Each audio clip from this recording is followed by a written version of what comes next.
আর এই মুহূর্তে যে ব্রেকিং নিউজে থেকে আমরা নজর রাখছি, হাথরস কাণ্ডে তদন্তকারী সিবিআই অফিসার এবার অভয়া মামলার তদন্ত করবে। সূত্র মারফত যে খবর পাওয়া যাচ্ছে, হাথরস গণধর্ষণ মামলায় সিবিআই অফিসার অভয়া মামলা তদন্ত করবেন এবং সেক্ষেত্রে তদন্তে কলকাতায় আসছেন সিবিআই আধিকারিক সীমা পাহুজা এবং অবশ্যই এই বিষয়ে আমরা বিস্তারিত জানার চেষ্টা করবো অর্ণবের কাছ থেকে। অর্ণব, আর কি তথ্য পাওয়া যাচ্ছে?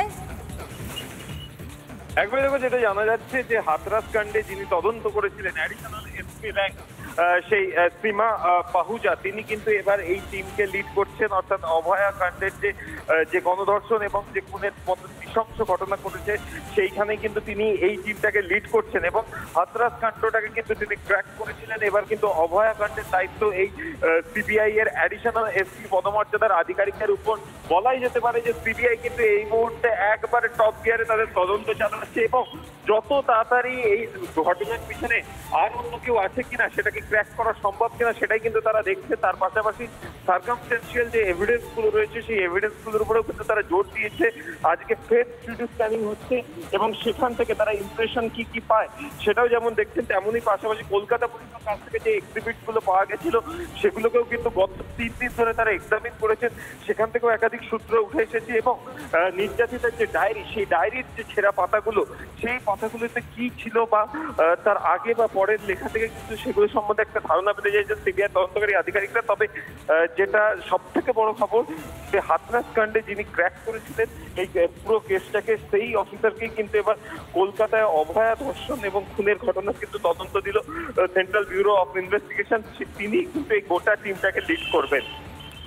বেশ, ধন্যবাদ তোমাকে অর্ণব। আমাদের সঙ্গে ছিলেন অর্ণব মজুমদার, আমাদের প্রতিনিধি। আমরা দেখলাম যে গত 9 আগস্ট আর্যিকরে অভয়ার দেহ উদ্ধার হয়েছে এবং এখনো পর্যন্ত একজনকে ধরেছে পুলিশ এবং সেখানে অভয়ার নৃশংস পরিণতির পর দোষীদের ফাঁসির দাবিতে প্রত্যেকে সরব হয়েছেন। এখনো পর্যন্ত কিন্তু একজনকে গ্রেপ্তার করা হয়েছে। সিবিআই তদন্তভার নিয়েছে, হাইকোর্ট তাদেরকে সেই দায়িত্ব দিয়েছে এবং অভয়ার পরিণতিতে জড়িতদের শাস্তি কতদিনে হবে তা নিয়ে কিন্তু একাধিক প্রশ্ন উঠছে। একই সঙ্গে আমরা দেখলাম যে মেয়ের ধর্ষকদের শাস্তির জন্য যেখানে 7.5 বছর অপেক্ষা করতে হয়েছিল নির্ভয়ের মা বাবা, সেই নির্ভয়ের মা বাবা তারাও সরব হয়েছিলেন।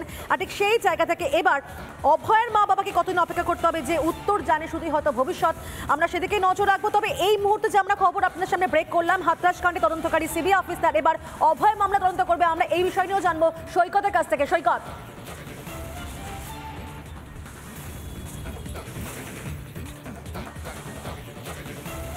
আমার সহকর্মী অর্ণব যেটা বললো, হাথরস কাণ্ডের তদন্ত বলতে গেলে যিনি লিড করেছিলেন সেই অ্যাডিশনাল এসপি র্যাঙ্কের অফিসার এবার অভয়া কাণ্ডের তদন্তে এলেন। গতকালকে তিনি কলকাতায় এসেছেন বলে সিবিআই সূত্রে জানা যাচ্ছে। মূলত যে বিষয়টা হলো যে বিগত প্রায় অনেক দিন হয়ে গেল, বেশ কিছুদিন হয়ে গেল সিবিআই কিন্তু এই ঘটনার তদন্ত করছে, কিন্তু এখনো পর্যন্ত সেই কলকাতা পুলিশের তরফ থেকে যাকে গ্রেপ্তার করা হয়েছিল সেই সঞ্জয় রায় ছাড়া অন্য কাউকে গ্রেপ্তার করতে পারেনি। যার ফলেই কিন্তু সিবিআই এবার এই ধরনের ঘটনা গোটা দেশ জুড়ে যে বিষয়টা নিয়ে উত্তাল হয়েছিল সেই হাথরস কাণ্ড, সেই হাথরস কাণ্ডের প্রায় অলমোস্ট একই ধরনের ঘটনার যিনি তদন্তকারী অফিসার ছিলেন সেই একই ধরনের ঘটনা এবার ওয়েস্ট বেঙ্গলে হয়েছে। সেই তদন্তকারী অফিসারকে এবার আনা হয়েছে বলে সিবিআই সূত্রে জানা যাচ্ছে এবং সেই তদন্তকারী অফিসার এসে যে সেই স্পট ভিজিট করবেন এবং এখনো পর্যন্ত কলকাতা পুলিশের তরফ থেকে সিবিআই যে নথিগুলো পেয়েছে সেই নথিগুলোর ভিত্তিতে বেশ কয়েকজনকে জিজ্ঞাসাবাদ করবেন এমনটা জানা যাচ্ছে। বেশ, তোমাকে ধন্যবাদ সৈকত। অবশ্যই বলবো যে যখনই যা আপডেট পাবে আমাদেরকে তোমরা দেখাবে এবং একই সঙ্গে আমরা সেই আপডেট দেখাবো দর্শকদেরকে। তবে এই মুহূর্তে যে খবর থেকে আমরা নজর রাখছি, হাথরস কাণ্ডে তদন্তকারী সিবিআই অফিসার তিনি এবার অভয় মামলা তদন্তে থাকছেন। অর্থাৎ তদন্তের জন্য এবার সীমা পাহুজা তাকে কিন্তু পাওয়া যাবে, অন্তত সূত্র মারফত যে খবর পাওয়া যাচ্ছে। একই সঙ্গে আমরা দেখেছিলাম যে নির্ভয়া কাণ্ড, যার সঙ্গে বারবার তুলনা করা হচ্ছে এই অভয়ের সঙ্গে, এবং সেখানেও দেখা গিয়েছিল যে বিচার পেতে 7টা বছর সময় লেগেছিল। সেক্ষেত্রে এক্ষেত্রে বিচার কবে পাবে অভয়া, তার জন্য কিন্তু প্রত্যেকে সরব হচ্ছেন, প্রতিবাদ করছেন। আমরা দেখেছি সিবিআই আধিকারিকরা তারাও একেবারে কোমর বেঁধে নেমে পড়েছেন এবং প্রত্যেকটা বিষয়ে খুঁটিয়ে দেখছেন, তথ্য সংগ্রহ করছেন এবং একের পর এক অনুসন্ধান চলছে। কিন্তু এখনো পর্যন্ত গ্রেপ্তার করা হয়েছে একজনকে, অন্তত একজনকে তারা গ্রেপ্তার করতে পেরেছেন এবং সেক্ষেত্রে আর কারা কারা জড়িত রয়েছে যেটা প্রত্যেকের মনের মধ্যে প্রশ্ন উঠছে, তাদেরকে খুঁজতে মরিয়া যেমন সিবিআই আধিকারিকরা, এবং সেটা জানার জন্য কিন্তু এই মুহূর্তে বলা যায় গোটা বিশ্ব সেদিকে তাকিয়ে রয়েছে। সেক্ষেত্রে এবার আমরা জানতে পারছি যে এই তদন্ত প্রক্রিয়াকে আরও বেশি করে ত্বরান্বিত করার জন্য কিন্তু এখানে দেখা যাচ্ছে হাথরস কাণ্ডে যিনি তদন্ত করেছেন অর্থাৎ তদন্তকারী সিবিআই অফিসার এবার অভয়া মামলার তদন্ত করবেন, সূত্র মারফত যে খবর পাওয়া যাচ্ছে।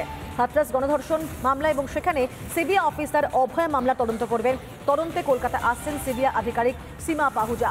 যে খবর দেখে আমরা নজর রাখছি এই মুহূর্তে।